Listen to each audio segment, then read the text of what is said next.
जया पुरुषाच्या ठाई कर्माचा तरी खेद नाही, तरी फळापेक्षा काही संचरेना. आणि हे कर्म मी करीन अथवा आदरिले सिद्धी नेन, येणे संकल्पे ही जयाचे मन विटाळेना. ज्या पुरुषाच्या मनात कर्माविषयी खेद नसतो, कर्मफळाची अपेक्षा मनात येत नाही आणि हे कर्म मी करणारच अथवा प्रारंभ केलेलं कर्म सिद्धीला नेणारच अशा संकल्पानं ज्याचं मन विटाळलं जात नाही. ज्ञानाग्नीचे निमुखे जेने जाळिली कर्मे अशेखे, तो परब्रह्मची मनुष्य वेखे ओळख तू. ज्ञानरूपी अग्नीद्वारे ज्यानं सर्व कर्म जाळली आहेत तो माणसाच्या रूपात परब्रह्मच आहे, किंबहुना परब्रह्मच माणसाच्या वेशात आलं आहे असं जाण.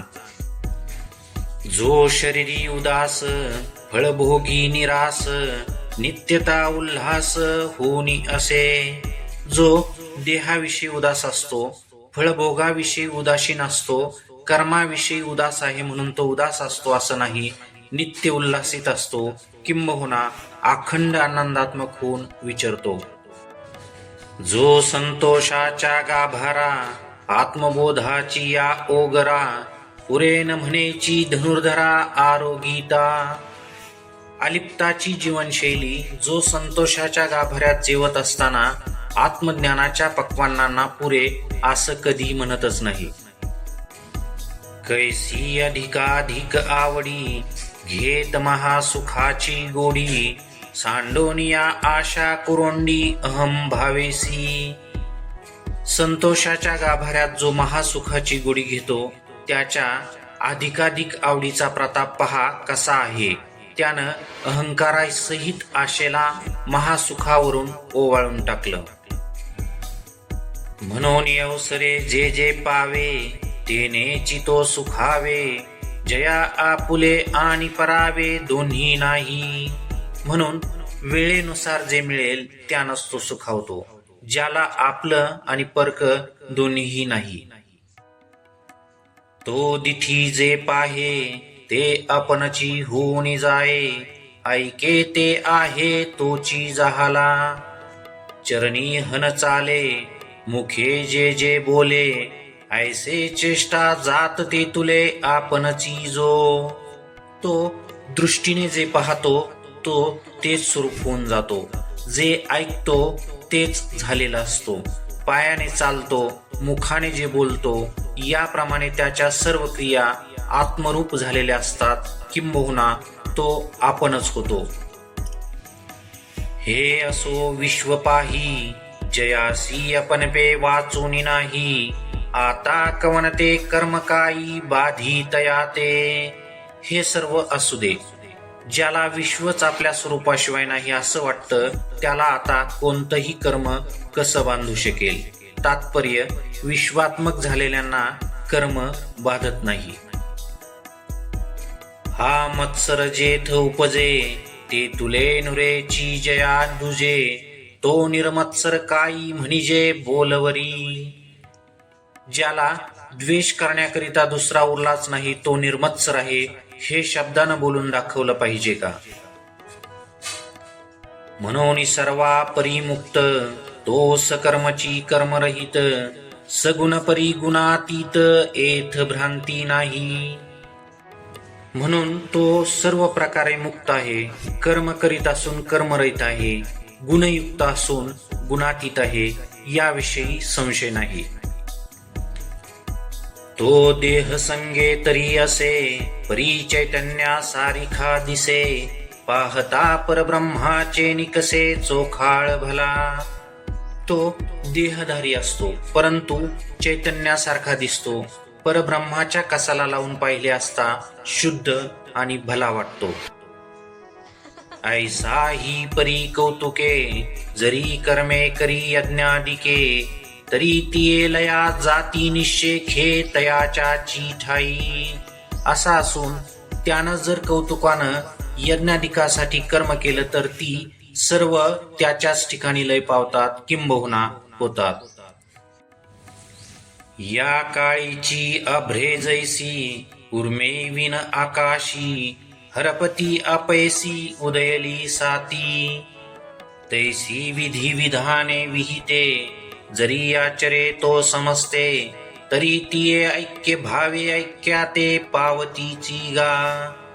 ज्याप्रमाणे आकाशात अवेळी आलेले ढग पावसाशिवाय आपोआप विरून जातात त्याप्रमाणे तो यज्ञाधिक विहित कर्म आचरत असता ऐक्य झालेला असल्यामुळे ती ऐक्याला येतात.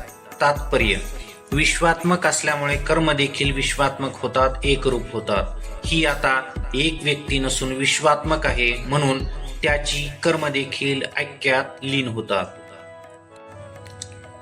हे हवन मी होता का ये यज्ञी हा भोगता ऐसिया बुद्धीसी नाही भिन्नता म्हणूनिया. जे इष्ट यज्ञ जावे ते हवी मंत्रादी आघवे तो देखतसे अविनाश भावे आत्मबुद्धी. हे हवन आहे, मी हवन करणार आहे, या यज्ञात हा देव भोगता आहे असा भेद त्याच्या बुद्धीच्या ठिकाणी नसतो. म्हणून जे इष्ट यज्ञ केले जातात त्या यज्ञात हवीर द्रव्य मंत्र कुंड मंडप इत्यादी सर्व अविनाश भावनेने अर्थात ब्रह्मबुद्धीने आत्मज्ञानी पाहतो. म्हणूनी ब्रह्मतेची कर्म ऐसे बोधा आले जयासम तया कर्तव्य ते निष्कर्म्य धनुर्धरा. म्हणून कर्म हे ब्रह्म आहे असा साम्यबोध ज्याच्या प्रतीतीला आला अर्जुना त्याने कर्तव्य कर्म जरी केलं तरी ते नैष्कर्म्य होय. आता अविवेक कुमारत्वा मुकले जया विरक्तीचे पाणी ग्रहण जाहले मग उपासन जीही आणले योगाग्नीचे. आता ज्याचं अविवेक रूपी बालपण गेलं आहे अर्थात जो विवेक रूपी तारुण्यात आला आहे, विरक्तीरूप वधूशी ज्याचं लग्न झालं आहे, ज्यांनी भोगाग्नीची उपासना स्वीकारली आहे. जे यजनशील अहर्निशी जी ही अविद्या हविली मनेसी गुरुवाक्य हुतासी हवन केले. रात्रंदिवस यज्ञ करण्याचा स्वभाव असलेले जे ज्ञानी आहेत त्यांनी गुरुवाक्य रूप अग्नीमध्ये मनासह अविद्येची आहुती देऊन हवन केलं. तीही योगाग्निकी यजिजे तो दैवयज्ञ म्हणिजे जेने आत्मसुख कामिजे पंडू कुमारा. ते योगरूपी अग्नीचं ग्रहण केलेले अग्निहोत्री जो यज्ञ करतात त्याला दैवयज्ञ म्हणतात. अर्जुना त्यात आत्मसुखाची कामना करतात. दैवास्तव पाळन जो चिंतिना देह भरण तो महायोगी जाण दैवयोगे. प्रारब्धानं देहाचं पालन होतं म्हणून जो देह पोषणाची चिंता करीत नाही तो महायोगी आहे असं समज. आता अवधारी सांगेन अनिक जे ब्रह्माग्नी सांगनिक तयांते यज्ञांची यज्ञ देख उपासीजे. आता अवधारी सांगेन अनिक जे ब्रह्माग्नी सांगनिक तयांते यज्ञांची यज्ञ देख उपासीजे. आता आणखी एक यज्ञ तुला सांगतो. जे ब्रह्मरूप अग्नीचे अग्निहोत्री आहेत ते यज्ञाची यज्ञानच उपासना करतात. एक संयमाग्निहोत्री ते युक्ती त्रयाच्या मंत्री यजन करीती पवित्री इंद्रिय द्रव्यी. कित्येक संयमरूपी अग्नीची सेवा करणारे अग्निहोत्री अर्थात योगी 3 युक्तीच्या मंत्रानं इंद्रियरूप पवित्र द्रव्यानं हवन करतात. युक्तिमय म्हणजे मूळबंध, जालिंदर बंध, ओडियाना बंध याचा विस्तार 6व्या अध्यायात येणार आहे. एका वैराग्यरवी विवळे तव संयती विहार केले तेथ अपावृत जाहले इंद्रियानळ. तीही विरक्तीची ज्वाळा घेतली तव विकारांची इंधने पळीपली तेथ आशा धुमे सांडिली 5 ही कुंडे. दुसरे युगी वैराग्यरूपी सूर्योदय झाल्याबरोबर संयमाच्या यज्ञशाळेत इंद्रियरूप अग्नीवर आलेले आच्छादन दूर करून विरक्तीची ज्वाळा प्रज्वलित केली. त्यात विकाराची म्हणजे काम क्रोधाधिकांची लाकडे पेटविली. ती पेट घेत असताना 5 इंद्रियाच्या 5 कुंडातून आशारूपी धूर निघून जातो. मग वाक्यविधीची आणि रवडी विषय आहुती उदंडी हवन केले कुंडी इंद्रियाग्नीच्या. मग गुरुवाक्यविधीद्वारे कुशलतेने इंद्रिय रूपी अग्निकुंडात विषयांच्या अनेक आहुती दिल्या जातात, किंबहुना हवन केलं जातं. एकीयया परिपार्था दोष क्षाळिले सर्वथा एकी हृदयारणी मंथा विवेक केला. याप्रमाणे दैववादी, योगी, ज्ञानी साधकांनी आपापले यज्ञ करून चित्तातील दोषाचं प्रक्षालन केलं. आता आणखी कठीण यज्ञ करणारे प्रथम हृदयाची आरणी करून विवेकाचा मंथा करतात. तो उपशमे निघटिला धैर्य भारे दाटिला गुरुवाक्य काढिला बळकटपणे ऐसे समरसे मंथन केले तेथ झडकरी काजा आले जे उज्जीवन जाहले ज्ञानाग्नीचे. तो विवेकाचा मंथा शांतीने बांधतात, धैर्यानं दाबतात, गुरुवाक्यानं बळकटपणा घुसळतात. अशा समरसतेनं म्हणजे एकरूपतेनं समग्रतेनं मंथन केल्यावर लगेच ते कामाला येतं, अर्थात ज्ञानाग्नी प्रकट होऊ लागतो. पहिला रुद्धी सिद्धीचा संभ्रम तो निवर्तोन गेला धूम मग प्रगटला सूक्ष्म विस्फुलिंग. तया मनाचे मोकळे त्यांची पेटवन घातले जे यमनियमी हळवारले आईते होते. ज्ञानाग्नी प्रकट होताना वृद्धी सिद्धीचा मोह हाच जणू कामधूर आहे. तो निघून गेल्यावर मग तिथं प्रथम ज्ञानाग्नीची ठिणगी सूक्ष्म स्वरूपात प्रकट होते. यमनियम करून मन जे वाळलेलं होतं ते आयतं इंधन म्हणून पेटवण झाले. पेटवण म्हणजे अग्नी मोठा व्हावा यासाठी प्रथम टाकलं जाणारं इंधन. तेने साधुकपणे ज्वाळा समृद्धा मग वासनांतराची या समिधा स्नेहेसी नानाविधा जाळिलिया. हलक्या इंधनाच्या साह्यानं ज्वाळा प्रदीप्त होतात. मग त्यात अनेक प्रकारच्या वासना, ममता, आसक्तीच्या समिधा जाळल्या. तेथ सोहम मंत्रे दीक्षिती इंद्रिय कर्माची या आहुती तिये ज्ञानानळी प्रदीप्ती दिधलिया. तिथं दीक्षित जे आहेत ते सोहम म्हणजे मी ब्रह्म आहे या मंत्रानं प्रदीप्त अग्नीत इंद्रिय कर्माच्या आहुती देतात. पाठी प्राणकर्माची ये श्रुवनिशी पूर्णाहुती पडली या हुताशी तेथ अवभृत समरसी सहजे जाहले. प्राणक्रियेच्या 16 पात्रासह अग्नीत पूर्णाहुती दिल्यानंतर ऐक्याचं अवभृत सहज होतं. अवभृत म्हणजे यज्ञ समाप्तीनंतरचं शेवटचं स्नान. मग आत्मबोधींचे सुख जे संयमाग्नीचे हूतशेष तोची पुरा डाश देख घेतला तीही. मग आत्मबोधींचे सुख जे संयमाग्नीचे हूतशेष तोची पुरो डाश देख घेतला तीही. संयमाग्नीत इंद्रियादिक कर्मादिरूप होमद्रव्याचं हवन करून शिल्लक राहिलेलं जे आत्मसुख तोच हुतशेष पुरोडाश त्याचं प्राशन करतात, प्रसाद ग्रहण करतात. एक ऐसिया इही यजनी मुक्त ते जाहले त्रिभुवनी या यज्ञक्रिया तरी आनानी परिप्राप्यते एक. अशा प्रकारचा ज्ञानयज्ञ संयमयज्ञ करून किती साधक या जगात मुक्त झाले आहेत. या यज्ञक्रिया जरी भिन्न असल्या तरी प्राप्तव्य एकच असतं. एक द्रव्य यज्ञ म्हणिपती एक तमसामग्रिया निपजविती एक योग याग ही आहाती जे सांगितले. धर्मासाठी द्रव्य खर्च करणं याला द्रव्य यज्ञ म्हणतात. एकाला तपोयज्ञ म्हणतात, ज्यात इंद्रिय निग्रहादी असतात. एकाला योगयज्ञ म्हणतात, ते जे आताच सांगितलं आहे. एकी शब्दी शब्द यजिजे, तो वाग्यज्ञ म्हणिजे. ज्ञानेज्ञेय गमिजे, तो ज्ञानयज्ञ. एका यज्ञात शब्दानं शब्दाचं हवन केलं जातं, त्याला वाग्यज्ञ म्हणतात. मंत्रोच्चारण म्हणजे वाग्यज्ञ.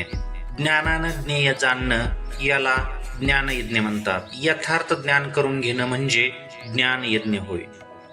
हे अर्जुना सकळ सुकुवाडे, जे अनुष्ठिता अति सांकडे. परी जितेंद्रियासीची घडे, योग्यतावशे. अर्जुना, हे सर्व कठीण आहे. अनुष्ठान करणं फार अडचणीचं आहे. परंतु जे जितेंद्रिय आहेत त्यांनाच योग्यतेनुसार आचरण करता येतं, किंबहुना अनुष्ठान होतं. ते प्रवीणतेथ भले, आणि योग समृद्धी आथिले. म्हणून आपण पातीही केले आत्महवन. यज्ञ कर्मात प्रवीण असून ते योग समृद्धीनं संपन्न असतात, म्हणून आपल्या ब्रह्मस्वरूपात जीवात्म्याचं हवन करतात. मग अपाग्नीचे मुखी, प्राणद्रव्य देखी. हवन केले एकी अभ्यास योगे. एक अपान प्राणी अर्पिती, एक दोहिंते ही निरुंधती. ते प्राणायामी म्हनिपती पंडुकुमारा. कुणी अभ्यासानं अपान रूपाग्नीच्या मुखात प्राणरूप द्रव्याचं हवन करतात. हा पूरक प्राणायाम आहे. कित्येक अपान वायू प्राणवायूमध्ये हवन करतात. हा रेचक प्राणायाम जाणावा. अर्जुना, कित्येक योगी प्राण आणि अपान या दोघांची गती रोधतात. याला कुंभक प्राणायाम म्हणतात. या सर्वांना प्राणायामी म्हणतात. एक वज्रयोग क्रमे, सर्वाहार संयमे. प्राणी प्राण संभ्रमे, हवन करीती. कित्येक योगी वज्रासनादी हठयोग पद्धतीने सर्व आहाराचं संयमन करून प्राणाचं हवन प्राणाच्या ठिकाणी करतात. आहार विषयांना म्हणतात. ऐसे मोक्ष काम सकळ, समस्त हे यजनशीळ. जिही यज्ञद्वारा मनोमळ क्षाळन केले. असे हे सर्व मोक्षांची कामना करणारे यज्ञ करणं हा ज्यांचा स्वभाव आहे, अशा सर्वांनी यज्ञाद्वारे मनोमळ प्रक्षालन केलं आहे. जया अविद्या जात जाळिता, जे उरले निज स्वभावता. जेथ अग्नी आणि होता उरे ना. जेथ यजितयाचा काम पुरे, यज्ञेंचे विधान सरे. मागुते जे थोनी ओसरे, क्रिया जात. अविद्या जात जाळल्यामुळे शिल्लक उरणारं परब्रह्म स्वभावता स्वरूप असल्यामुळं जिथं यज्ञ आणि यज्ञ करता हे द्वैत उरत नाही. जिथं यज्ञ करणाऱ्यांची इच्छा पूर्ण होते, जिथं यज्ञ क्रिया संपतात, जिथून क्रिया जात माग सरतात. विचार जेथ नरी घे, हेतू जया तेने घे. जे द्वैत दोष संगे लिंपेची ना. जिथं विचार पोहोचत नाहीत तिथं कोणताही तर्क चालत नाही. ते द्वैत दोषानं लिप्त होत नाहीत. ऐसे अनादि सिद्ध चोखट, जे ज्ञान यज्ञावशिष्ट. ते सेविती ब्रह्मनिष्ठ ब्रह्माह मंत्रे. असं हे अनादि सिद्ध शुद्ध यज्ञावशिष्ट जे ज्ञान ते ब्रह्मनिष्ठ मी ब्रह्म आहे या मंत्राद्वारे सेवन करतात. भावार्थ, कष्ट केल्यानंतर जे फळ मिळतं ते तुमचं पारिश्रमिक असतं. त्यात स्वाभाविक आनंद असतो. सत्कर्मात होणारे कष्ट संपल्यानंतर त्याच्या आशीर्वादातून ज्ञानाची उपलब्धी होते. हे साधकाचं पारिश्रमिक आहे. त्या ज्ञानाचं स्वरूप अहम ब्रह्मास्मी आहे. सच्चिदानंद स्वरूप होणं हेच अध्यात्म आहे. दुःखाचा अभाव आणि आनंद स्वरूपता हेच आध्यात्मिक जीवन आहे. यासाठीच अनेक यज्ञांच्या निमित्तानं सत्कर्म सांगितले आहेत. ऐसे शेषामृते धाले, की अमर्त्य भावा आले. म्हणून ब्रह्म ते जाहले अनायासे. या यज्ञातील शेष ज्ञानामृतानं तृप्त झाले किंवा अमरपणाला आले, कीर्तिरूप अमरपण किंवा ब्रह्मभावाला प्राप्त झाले, म्हणून ते सहज स्वयं परब्रह्म झाले. हेरा विरक्ती माळन घालीची, जया संयमाग्नीची सेवान घडेची, जे योग यागन करीतीची जन्मले साते. जया ऐहिक धड नाही, तयांचे परत्र पुससी काही, म्हणून असो हे गोष्टी पाही पंडू कुमरा. मानवी जन्म घेऊन ज्याला विरक्तिरूपी वधुमाळ घालतच नाही, ज्याला संयमाग्नीची उपासना घडत नाही, जे योग यज्ञ करीत नाहीत, ज्याचं ऐहिक म्हणजे या लोकातील जगणं दुराचारामुळे धड राहिलेलं नाही, त्यांच्या परलोकाविषयी कशाला विचारतोस? या सर्व गोष्टी आता राहू दे. ऐसे बहुती परी अनेक, जे सांगितले तुझ का याग, ते विस्तारुनी वेदे चांग म्हणितले आहाती. याप्रमाणे तुला जे अनेक प्रकारचे यज्ञ सांगितले आहेत, त्याचा विस्तार वेदांत चांगल्या प्रकारे आला आहे, किंबहुना वेदानं चांगल्या प्रकारे सांगितलं आहे. परी तेने विस्तारे काय करावे, हेंची कर्म सिद्ध जाणावे, हे तुलेनी कर्मबंध स्वभावे पावेल ना. विस्तार चांगला आहे, परंतु त्या विस्ताराशी आपल्याला काय करायचं आहे? अर्थात आता युद्धाचा प्रसंग आहे म्हणून सध्या आवश्यकता नाही. हे सर्व कर्मापासून उत्पन्न होतात, एवढं जाणलं तर आपोआप कर्मबंध बाधणार नाही. अर्जुना वेद जयांचे मूळ, जे क्रिया विशेष स्थूळ, जयान व्हाळीचे फळ स्वर्ग सुख, ते द्रव्यादी याग कीर होती, परिज्ञान यज्ञाची सरी न पवती, जैसी तारा तेज संपत्ती दिनकरा पाशी. अर्जुना, वेद ज्याचं मूळ आहे, जे बाह्य क्रिया प्रधान आहेत, ज्याचं नूतन फळ स्वर्ग सुख आहे, ते द्रव्यादी यज्ञ निश्चित चांगले आहेत, पण ज्ञान यज्ञाची सर येत नाही. ज्याप्रमाणे ताऱ्यांच्या तेजाचा डौल सूर्यापुढे चालत नाही. देखे परमात्म सुख निधान, साधा वया योगी जन, जेन विसंबिती अंजन उन्मेष नेत्री. जे धावतया कर्माची लानी, नैष्कर्म्य बोधाची खाणी, जे भुकेलिया धनी साधनाची. जेथ प्रवृत्ती पांगुळ जाहली, तर्काची दृष्टी गेली, जेने इंद्रिये विसरली विषय संग. मनाचे मनपण गेले, जेथ बोलाचे बोलके पण ठेले, जया माझी सापडले ज्ञेय दिसे. जेथ वैराग्याचा पांग फिटे, विवेकाचा ही सोस तुटे, जेथ न पाहता सहज भेटे आपण पे. असं पहा, परमात्म सुखाचा अर्थात परब्रह्म सुखाचा ठेवा प्राप्त करण्यासाठी जे योगातील साधक बुद्धीच्या डोळ्यात ज्ञानाचा अंजन घालायला विसरत नाहीत, जे वर्तमानात केलेल्या कर्माचं शेवटचं ठिकाण आहेत, जे नैष्कर्म्य बोधाची खाण आहेत, जे भुकेले आहेत, त्यांच्या समाधानाची जी तृप्ती आहे, जिथं प्रवृत्ती पांगळी झाली, तर्काची दृष्टी गेली, ज्याच्यामुळे इंद्रिय विषय संग विसरली, मनाचं मनपण हरवलं, जिथं शब्दाचं बोलकेपण थांबतं अर्थात शब्द मौन झाले, ज्याच्यामध्ये ज्ञेय ब्रह्म सापडतं आणि दिसतंही, किंबहुना सापडलेलं ज्ञेय म्हणजे ब्रह्माचा साक्षात्कार होतो, जिथं वैराग्याचा पांग फिटतो अर्थात पांग फिटल्यामुळे वैराग्य धन्य होतं, विवेकाचा हवरेपणा खुंटतो, जिथं न पाहता आपण आपल्याला सहज भेटतो, ते गा ज्ञानपैक बरवे. ही ज्ञानाची व्याख्या आहे. त्याग आणि साधना का करायच्या, त्याचं हे उत्तर आहे.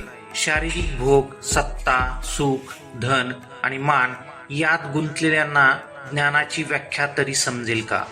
उच्चता समजण्यासाठी ज्ञानाचा सहवास असावा. त्याचे शब्द अंतःकरणात प्रकाशित होण्या इतपत हृदय शुद्ध हवं. शुद्धता त्याग आणि अभ्यासाने येते.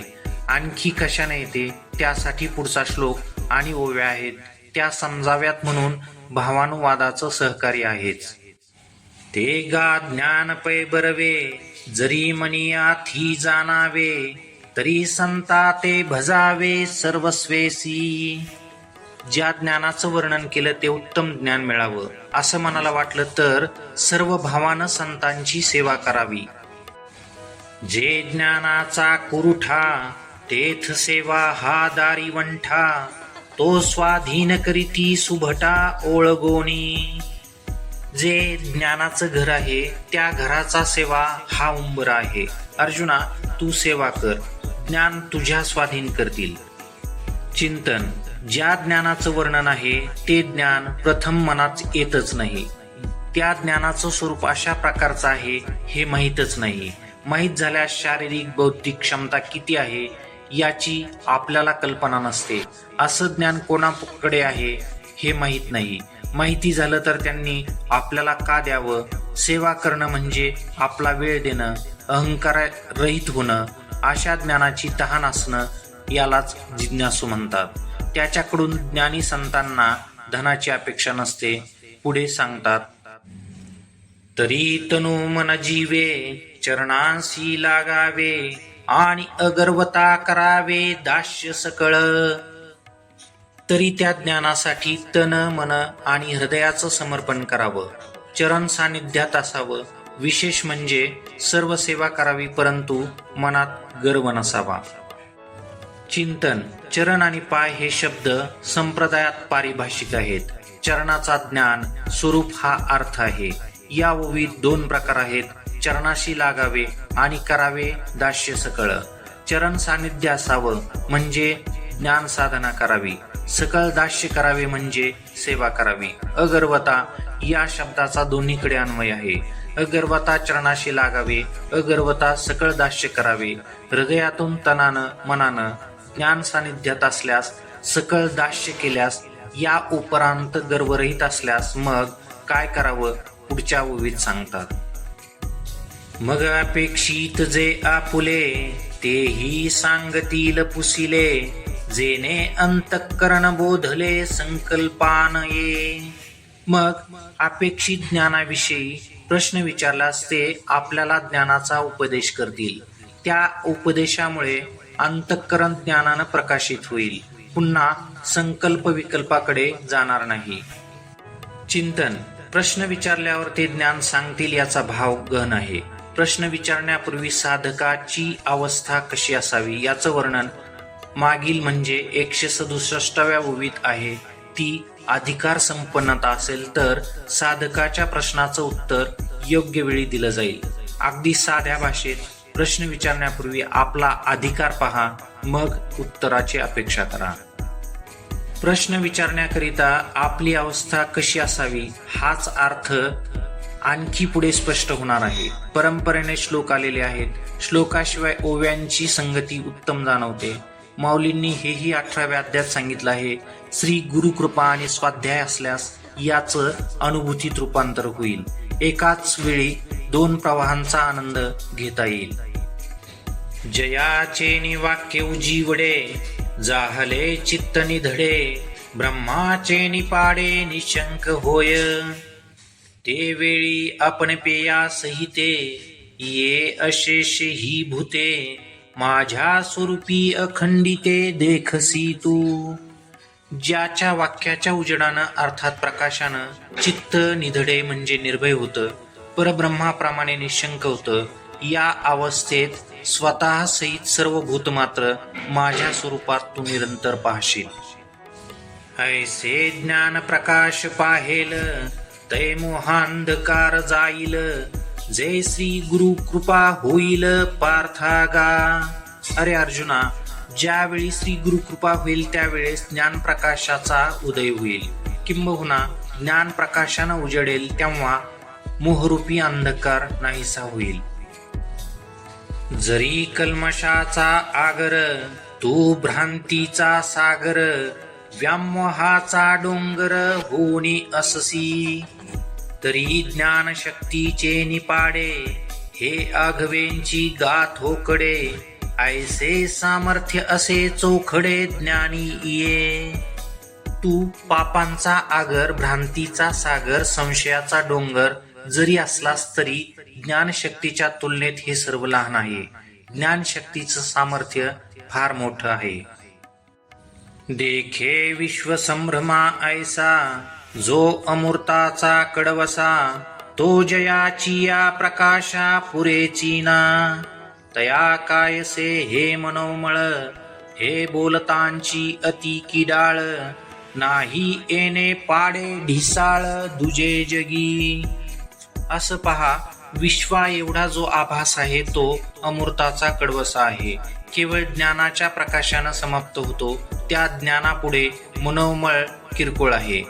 खरं म्हणजे असं तुलनात्मक बोलणारे देखील वाईट आहेत, एवढंच म्हणता येईल. या ज्ञानशक्तीसारखं दुसरं या जगात कोणीही नाही. सांगे भुवनत्रयाची काजळी, जे गगना माझी उधवली, तिये प्रळयींचे वावटुळी काय अभ्रपुरे. की पवनाचे निकोपे, पाणीयेंचे झोपळीपे, तो प्रळया नळदडपे तृष्ण काष्टे काई. मला सांग, प्रलयाची वावटळ त्रैलोक्याची राख उडून लावते, तिथे तिच्या पुढे ढग काय पुरणार आहेत. वाऱ्याच्या क्षोभानं आणि पाण्याच्या योगानं जो प्रलयाग्नी प्रज्वलित होतो तो गवतानं आणि काष्ठांनी दडपला जाणार का. म्हणून असो हे न घडे, ते विचारितांची असंगडे, पुढती ज्ञानाचे निपाडे पवित्र न दिसे. म्हणून हे असू दे, अर्थात ज्ञानासंबंधी बोलणं पुष्कळ झालं. यावर विचार करणं देखील विसंगत वाटतं. दोष जातील वा न जातील असा विचार करणं हे सामान्य आहे. ज्ञानाप्रमाणे दुसरी पवित्र वस्तू दिसत नाही, अर्थात उपमेचा विचार करता येत नाही. एथ ज्ञान हे उत्तम होय, आणि कही एक तैसे के आहे, जैसे चैतन्य कानो हे दुसरे गा. एथ म्हणजे इहलोकात ज्ञान हे उत्तम आहे. आणखी एक, त्याप्रमाणे काही नाही का, काही आहे का, चैतन्य दुसरं नाही, त्याप्रमाणे ज्ञान म्हणजे एकमेवाद्वितीय आहे. या महातेजाचे निकसे, जरी चोखाळ प्रतिबिंब दिसे, का गिवसे आकाश हे, ना तरी पृथ्वीचे निपाडे, कांटाळे जरी जोडे, तरी उपमा ज्ञानी घडे पंडू कुमरा.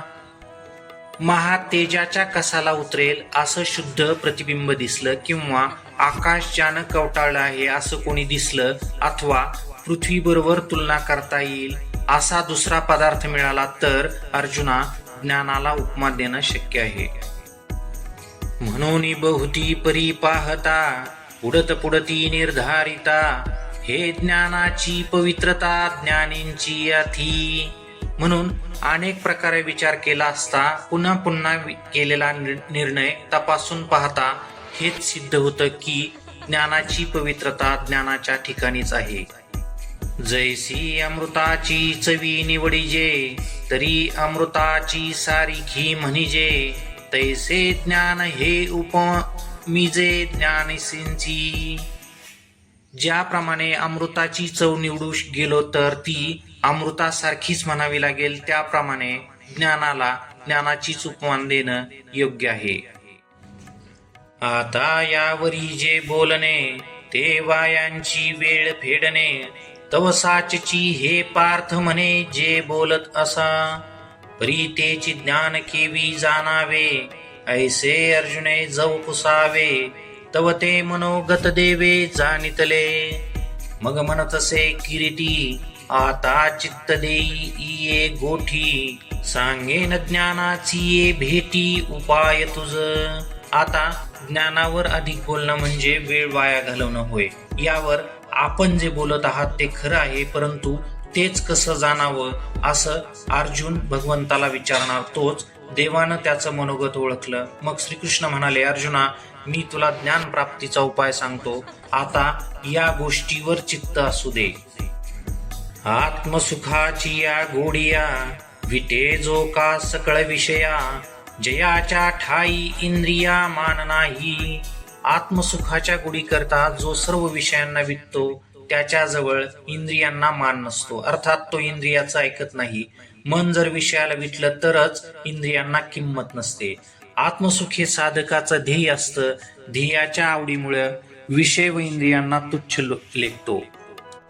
जो मनाशी चाड न सांगे, जो प्रकृतीचे केले ने घे, जो श्रद्धेचे निसंभोगे सुखिया जाहला. जो इंद्रियांची इच्छा मनाला सांगत नाही, प्रकृतीचे कर्म आणि फळ यांचा स्वीकार करीत नाही, जो श्रद्धेत रत असल्यामुळे सुखी झाला. तयांतेंची गिवसीत ते ज्ञान पावे निश्चित, जया माझी अचुंबित शांती असे. असा जो सुखी झालेला साधक आहे ते ज्ञान त्याला शोधत येतं, निश्चित प्राप्त होतं. ज्या ज्ञानात कोणीही स्पर्श न केलेली शांती असते ते ज्ञान हृदयी प्रतिष्ठे, आणि शांतीचा अंकुर फुटे. मग विस्तार बहु प्रगटे आत्मबोधाचा. शोधत आलेलं ज्ञान अंतःकरणात स्थिरावलं की तिथं शांतीचा अंकुर फुटतो. मग आत्मबोधाचा विस्तार व्यापक होत प्रकट होतो. मग जीवती वास पाहिजे, तीवती शांतीची देखिजे, तेथ आप परणे निजे निर्धारिता. व्यापक बोधयुक्त असणाऱ्या पुरुषांना जिकडं पाहिल तिकडं शांतीच दिसते. त्या शांतीचा अलीकडचा तीर व पलीकडचा तीर विचार करूनही कळत नाही. ऐसा हा उत्तरोत्तर ज्ञान बीजाचा विस्तार, सांगता असे अपार परी असो आता. असा हा उत्तरोत्तर ज्ञान बीजाचा विस्तार आहे. सांगण्यासारखं खूप आहे, परंतु आता असू दे. एके जया प्राणियाच्या ठाई, या ज्ञानाची आवडी नाही, तयाचे जियाले म्हणो काही वरी मरण चांग. शून्य जैसे गृह का चैतन्य वीन देह, तैसे जीवित ते संमोह ज्ञानहीन. अर्जुना ऐक, ज्या माणसाला अशा ज्ञानाची आवड नाही त्याच्या जगण्याला जीवन म्हणावं का? त्यापेक्षा मेलेलं बरं. ओसाड घर किंवा आत्म्याशिवाय शरीर, त्याप्रमाणे ज्ञानहीनाच्या जगण्याला भ्रमच म्हणावं.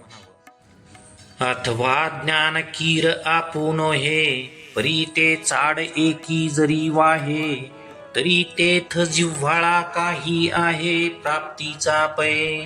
अथवा काही कारणामुळे ज्ञान प्राप्त करता आलं नाही, परंतु मिळण्याची इच्छा तरी असावी. या इच्छेमुळे कधीतरी मिळेल अशी आशा, असा ओलावा तरी राहील. वाचून ज्ञानाची गोठी कायसी, परी ते आस्थाहीन धरी मानसी, तरी तो संशय रूप हुतासी पडिला जाण. या उलट ज्ञानाची गोष्ट तर दूरच समजा, परंतु मनात ज्ञानाविषयीची आस्था देखील नसते, तो संशय रूप अग्नीमध्ये पडला असं जाण. जे अमृत ही परी नावडे, ऐसे सावियाची अरोचक जय घपडे, तै मरण आले असे पुढे जाणो एकी. अमृत आहे परंतु आवडत नाही, अशी नावड जेव्हा सहज उत्पन्न होते तेव्हा त्याचं निश्चित मरण आलं असं समजावं. तैसा विषय सुखे रंजे, जो ज्ञाने सिंची माझे, तो संशये अंगीकारिजे एथ भ्रांती नाही. त्याप्रमाणे जो विषयात रमतो, ज्ञानाने माजतो, तो संशयाच्या हातात गेला याविषयी संशय नाही. तो संशयानं स्वीकार केला, स्वाधीन झाला. मग संशयी जरी पडिला, तरी निभ्रांत जाणे नासला, तो अहिक परत्रा मुकला सुखासी गा. संशयात पडलेला निश्चितपणे वाया गेला, तो इह परलोक आणि सुख याला मुकला असं जाण. जया काळ ज्वर अंगी बाणे, तो शीतोष्णे जैसी नेने, आगी आणि चांदीने सरिसेची मानी, तैसे साच आणि लटिके, विरुद्ध आणि निके, संशयी तो नोळखे हिताहित. ज्याला काळ ज्वर म्हणजे विषम ज्वर झालेला असतो, त्याला गार गरम हे काहीच कळत नाही, तो आग्नीला आणि चांदण्याला सारखाच मानतो. त्याप्रमाणे संयमी माणसाला खरं खोटं, प्रतिकूल अनुकूल हित अहित ओळखता येत नाही. त्याप्रमाणे संशयी माणसाला खरं खोटं प्रतिकूल अनुकूल हित अहित ओळखता येत नाही. हा रात्री दिवस पाही जैसा जात्यंधा ठाऊवा नाही, तैसे संशयी असता काही मना नये. मनोनी संशयाहुनी थोर आणिक नाही पाप घोर, हा विनाशाची वागुर प्राणियांसी. रात्र व दिवस यातील भेद जन्मांधाला जसा कळत नाही, तसं संशयाने घर केलेल्या माणसाच्या मनाला काहीच पटत नाही. म्हणून संशयापेक्षा मोठं भयंकर पाप या जगात नाही. संशय म्हणजे प्राण्यांसाठी विनाशाची वाघूर आहे. वाघूर म्हणजे प्राणी अडकविण्यासाठी केलेलं जाळं. जाळ्यात अडकलेला प्राणी मारला जातो, त्याप्रमाणे हा संशय आहे. येणे कारणे तुवा त्यज्यावा, आधी हाची एक जिनावा, जो ज्ञानाची या अभावा माझी असे. अर्जुना, यासाठी संशय सोडला पाहिजे. अगोदर संशयाला जिंक. हा संशय ज्ञानाच्या अभावात असतो.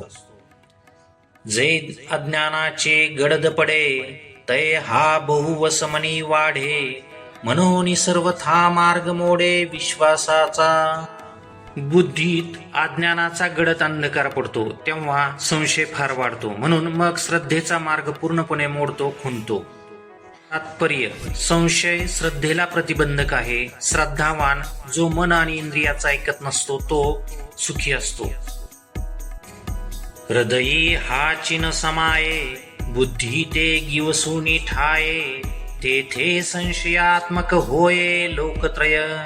संशय हृदयात तर मानवतच नाही, परंतु तो बुद्धीलाही जागतो. मग तिथं सर्व जग संशयात्मक होतं.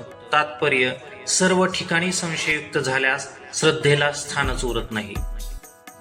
ऐसा जरी थोरावे तरी उपाय एक अंगवे, जरी हाती होय बरवे ज्ञान खड्ग, तरी तेने ज्ञान निश्चस्रे तिखटे, निखळ हा निवटे, मग निशेष खता फिटे मानसींचा.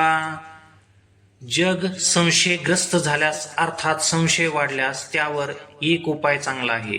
ज्ञानरूपी तलवार जवळ असल्यास त्या धारदार ज्ञानरूपी तलवारीने संपूर्ण संशय नाहीसा होतो. मग मनातील मळ निशेष नाहीसा होतो, किंबहुना मनातील जखमा पूर्ण बऱ्या होतात. या कारणे पार्था उठी वेगी वरवता, नाश करोनी हृदयस्था संशयासी. याकरिता अर्जुना, हृदयात असलेला संशयाचा नाश करून पुन्हा एकदा युद्धासाठी लवकर उठ. ऐसे सर्वज्ञाचा बाप, जो श्रीकृष्ण ज्ञानदीप, तो म्हणतसे सकृप ऐके राया. संजय म्हणाला, राजा ऐक. जे सर्वज्ञ आहेत त्यांचा बाप, ज्ञानाचा दिवा, भक्तांसाठी कृपावंत असणारा श्रीकृष्ण अशा प्रकारे अर्जुनास बोलला. तव या पूर्वापार बोलाचा, विचार करुणी कुमर पंडूचा, कैसा प्रश्न अवसरींचा करिता होईल. ते कथेची संगती, भावाची संपत्ती, रसाची उन्नती म्हणे पेल पुढा. भगवंताच्या मागच्या व आताच्या बोलण्याचा विचार करून अर्जुन कसा समयोचित प्रश्न विचारणार आहे. त्या कथेच्या संगतीत भावाच्या संपत्तीसह रसाचा प्रकर्षपणा अधिक असेल अशा पद्धतीने सांगण्यात येईल. जयाची या बरवेपणी, की जे 18 रसांची ओवाळणी, जो सज्जनाची ये आयनी विसावा जगी, जो शांतची अभिनवेले, ते परियेसा मराठे बोल, जे समुद्राहुनी सखोल अर्थ भरित. ज्या रसाच्या रसाळपणावर, सुंदरपणावर अष्टरसांची ओवाळणी करावी, जो या जगात सज्जनांच्या बुद्धीचं विश्रांती स्थान आहे, तो शांत रसच नाविन्यानं प्रकट होईल. तो प्रकट होत असताना ती मराठी अक्षर समुद्रापेक्षा खोल असून अर्थानं भरलेली आहेत. आपण सर्वांनी ऐका. तात्पर्य: ज्या शब्दात समुद्रापेक्षा खोल भाव आहे, व अर्थानं समृद्ध आहेत ते आपण श्रवण करा. काय ऐकत आहात व काय ऐकणार आहात याची जाणीव माऊली करून देतात. जैसे बिंब तरी बचकेची एवढे, परी प्रकाशासी त्रिभुवन थोकडे, शब्दाची व्याप्ती तेने पाडे अनुभवावी. ज्याप्रमाणे सूर्यबिंब दिसायला बचक्या एवढं दिसत असेल, परंतु त्याच्या प्रकाशाला त्रिभुवन लहान पडतं, त्याप्रमाणे माझ्या शब्दातील व्यापकपणाचा अनुभव घ्यावा. ना तरी कामितियाची या इच्छा, फळे कल्पवृक्ष जैसा, बोल व्यापक होय तैसा, तरी अवधान द्यावे. कामना करणाऱ्यांच्या इच्छेप्रमाणे जसा कल्पवृक्ष फलद्रूप होतो, त्याप्रमाणे हे बोल फलद्रूप होणार आहेत. याशिवाय त्यात व्यापकपणाही आहे. किंबहुना व्यापक बोल हा कल्पवृक्षाप्रमाणे फळ देणारा आहे. म्हणून आपण आपलं अवधान व्यवस्थित असू द्यावं. हे असो काय म्हणावे, सर्वज्ञ जाणती स्वभावे, तरी निके चित्त द्यावे, हे विनंती माझी. श्री गुरुदेव समोर असल्यामुळे माऊली म्हणतात आपण सर्वज्ञ आहात. या संबंधी अधिक काय बोलू, आपलं लक्ष असावं एवढीच विनंती आहे. या ओवीत निके चित्त द्यावे हे इतर श्रोत्यांसाठी आहे. निक म्हणजे शुद्ध, शुद्ध चित्त असा अर्थ आहे. विशेषतः ज्ञानेश्वरी हा शांतरसात्मक आहे. हा शांतरस असा आहे, यावरून 8 रस वळून टाकावेत. या ज्ञानेश्वरीतील शब्द हे भावसंपत्तीनं श्रीमंत असून त्यात रसाचा उत्कर्ष आहे. रसहीन संपत्ती नको, शब्द सखोल असून अर्थभरित आहेत. समुद्रासारखं अनुपयोगी नको, शब्दांचा आकार लहान असून अर्थाचा व्यापकपणा सूर्यप्रकाशासारखा आहे. आकाशाचा पोकळपणा नको, सूर्याचा प्रकाश जगाच्या व्यवहाराला उपयोगी पडणार आहे. माऊलींचे शब्द जीवनाला जगण्याला प्रकाशित करतात. काही विद्या, शिक्षण, भाषा, कला इत्यादी अर्थकरी नसतात. ज्ञानेश्वरीचा शब्द इच्छापूर्ती करणारा कल्पतरू आहे. जेथ साहित्य आणि शांती, हे रेखा दिसे बोलती, जैसी लावण्य गुण कुळवती आणि ना पतिव्रता. ज्ञानेश्वरीत साहित्य आणि शांती या रेषा बोलताना दिसतात. एखादी स्त्री ही लावण्यवती, कुळवती असून गुणयुक्त पतिव्रता असावी. त्याप्रमाणे ही ज्ञानेश्वरी आहे. आधींची साखरावडे, तेची जरी ओखदी जोडे, तरी सेवावी नाका कोडे नावा नावा. रोगी आहे त्याला अगोदरच साखर आवडते. वैद्यानं त्याला औषध म्हणून साखर खा असं सांगितलं, त्यानं ती पुन्हा पुन्हा का खाऊ नये. सहजे मलया नीलमंद सुगंध, तया अमृताचा होय स्वाद, आणि तेथेंची जोडे नाद, जरी दैवगत्या, तरी स्पर्शे सर्वांग निववी, स्वादे जिव्हे ते नाचवी, देवींची काना करवी, म्हणवी बाप माझा. मलयगिरीचा वारा हा मंद आणि सुगंधित असावा. त्यात त्याला अमृताचा स्वाद यावा, त्याला सुखद नादाची जोड मिळावी. भाग्यवश जरी असं झालं तर त्याचा स्पर्श सर्वांगाला निववील, गुढीनं जीभ नाचेल, कानाकडून धन्य धन्य किंबहुना वाहवा म्हणून घेईल. तैसे कथेचे ये ऐकणे, एक श्रवणांसी होय पारणे, आणि संसार दुःख मुळवणे विकृती विने. अगदी तसंच या कथेच्या श्रवणानं होणार आहे. चांगलं ऐकण्यासाठी कानांनी जी व्रतवैकल्य केले असतील त्याचं ज्ञानेश्वरी ऐकून पारणं भेटेल, अर्थात पूर्ण समाधान होईल, तृप्ती होईल. या व्यतिरिक्त विकृतीशिवाय संसार दुःखाची वळवण होईल. चिंतन अप्रतिमोव्य आहेत. सुख संसार दुःखाची वेदना आत्महत्येपर्यंत जाते. जीवन नकोसं वाटणं ही संसार दुःखाची परिसीमा आहे. दुसरा प्रकार व्यसनाच्या आहारी जाणं, तिसरा प्रकार जबाबदारी सोडून त्यागी होणं, चौथा प्रकार अंधश्रद्धेच्या स्वाधीन होणं, वृद्धिसिद्धीच्या भ्रमात साधना करणं, एखाद्या पंथांचा संतांचा गुलाम होणं. अतिधार्मिकता देखील स्वतःसह समाजात अशांतता निर्माण करते. या मुख्य विकृती आहेत. काम, क्रोधाच्या, अहंकाराच्या अधीन असलेल्यांची विकृती आणखी वेगळी असते. माऊली म्हणतात, शुद्ध चित्तानं श्रवण केल्यास संसार दुःख विकृतीशिवाय संपतं. लावण्य, गुण, कुळवती आणि पतिव्रता याप्रमाणे ही ज्ञानेश्वरी अद्वितीय आहे.